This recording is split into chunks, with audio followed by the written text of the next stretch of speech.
This morning on Daybreak, we are taking a look at an officer-involved shooting that we need to update you with, and also talking about the panic buying that's going on with the spread of the coronavirus. That's all coming up this morning for you here on Daybreak. Good morning, and thanks for joining us. It is Monday, March 16th. I'm Lauren Barnes. And I'm Joe Morano. A lot to get to as we have the info about that shooting, and we're awaiting a press conference that'll start sometime this hour. That's right. Nigel McDonald will be live with that here in just a few minutes, but we also want to check in with Elisa as you wake up and start off your week. She's telling us it's going to be a wet one, right? Yeah, we'll have rounds of showers and thunderstorms starting today through Thursday, so grab the umbrellas, guys. You're not going to see the sun for a while, right? No, not really until Friday. Even as we get a lull from the showers tomorrow, things will stay pretty cloudy. So we're starting out with the clouds, and the first batch of those showers rolling through this morning. The temperature is at 36 degrees in Springfield on some southerly winds with some showers out there this morning. We've got the showers rolling across the Ozarks out there, and we've got some of the showers a little bit heavier down to the south. We've got some red showing up on the radar near the state line, near Berryville, near Harrison, and then Branson seeing more moderate showers, Camdenton seeing moderate showers, and Waynesville as well. We've got some of that lighter rain around Springfield. It's 36 degrees in Springfield, 36 in Branson, and 36 in Harrison. We'll find wet roads as we head through the afternoon, maybe getting a little bit more dry around dismissal time and the evening commute, but again, we'll find things pretty soggy. 48 degrees by dismissal if the kiddos do have school. I know Springfield is out for spring break. We'll have those showers around, so grab the umbrellas. Showers today, a little bit of a lull tomorrow with cloudy skies. Showers and thunderstorms return by Wednesday and Thursday with a flooding risk and some severe threats. Details on that coming up in a couple of minutes. Following some breaking news for you, police are investigating a homicide in East Springfield that had an officer involved there last night. Color 10's Nigel McDonald has been live there throughout Daybreak and joins us now from the scene of where we expect this press conference here in just a few minutes. Nigel, good morning. Well, good morning, Lauren and Joe. That's right. The press conference is expected to begin in the next few minutes. What we know as of now is that Springfield police received reports of multiple shots fired late last night. Now, those reports led officers to the east side of Springfield to a come and go on East Chestnut Expressway and North Prince Lane.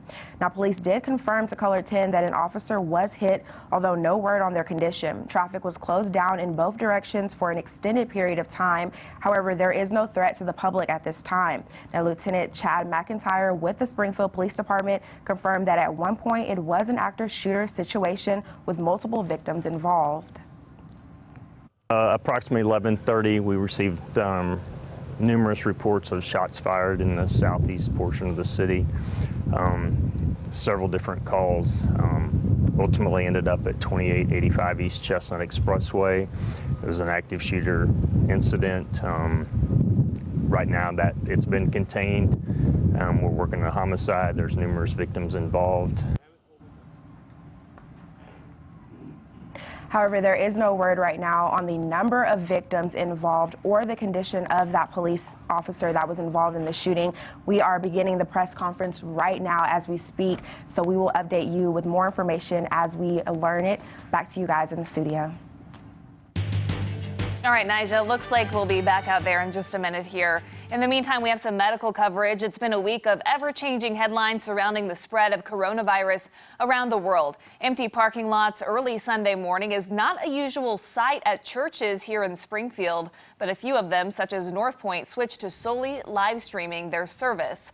The director of the Springfield Greene County Health Department sent out a tweet urging any events expected to gather more than 250 people to be suspended for now, including church. As for grocery stores, we visited Walmart, Hy-Vee, and Price Cutter. Let's take a break from this story and head out back live to hear from Springfield Police. Regarding a shooting. While en route to that scene, multiple shooting calls are received throughout the city, including one at 2100 South Ingram Mill, another one at Sunshine and Highway 65. Final call came in at 11:43. Officers were dispatched to the come and go located at 2885 East Chestnut Expressway. Callers reported a vehicle had crashed at the scene and an armed suspect had entered the store and began shooting customers and employees. Officer Josiah Overton and Officer Christopher Walsh were the first to arrive and were immediately fired upon by the suspect, both being struck by gunfire. Other responding officers arrived, removed the 2 injured officers from the scene, and they made entry into the store, where the suspect was found deceased from an apparent self-inflicted gunshot wound. At the scene, they also located 3 other deceased citizens and 1 other citizen with a gunshot wound. That 4th person was transported to a local hospital where they're being treated. Next of kin for these victims have not yet been notified. The suspect has not yet been positively identified. Officer Christopher Walsh suffered a gunshot wound and unfortunately passed away at the hospital.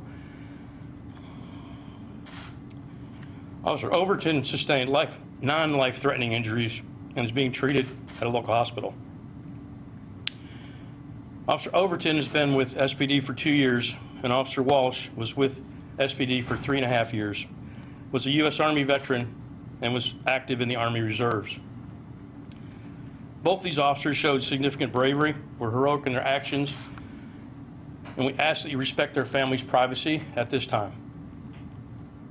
I'll take any questions you might have. How are you and your fellow officers doing this morning and coping with all of this? It is way too early. I'll just leave it at that. We're still actively investigating multiple crime scenes and dealing with grieving over the loss of one of our own. Are you still asking the community to avoid the East Chestnut Expressway area? Absolutely. if possible? Yes, please.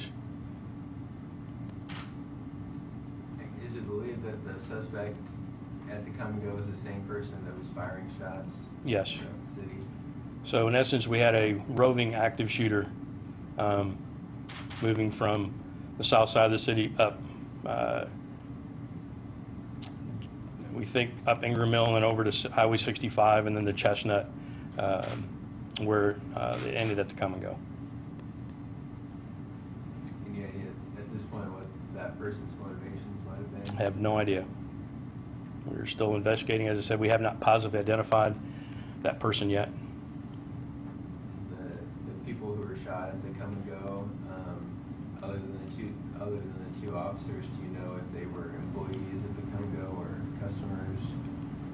We have not notified next of kin and attempt to make sure we have positive identification on all those people, so we won't be releasing any more information on them until we are able to do that.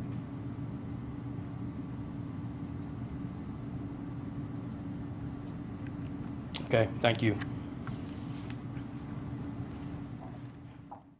As we come out of that press conference, heartbreaking news from Springfield Police Chief Paul Williams. That's right, responding to the overnight incident that happened. That was a shooting at a come and go on East Chestnut over there in East Springfield overnight that callers reported someone came in and started shooting customers and employees there. We have learned, unfortunately, that a Springfield police officer, Christopher Walsh, who was also a U.S. Army veteran, passed away in that officer-involved shooting. We also know 3 other victims died.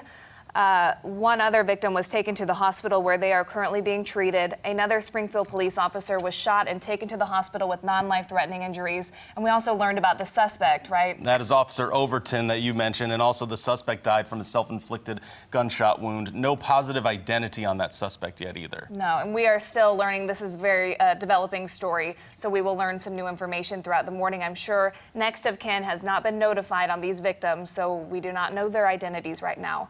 We're going to take a quick break, and we'll be right back with more Daybreak in just a few minutes.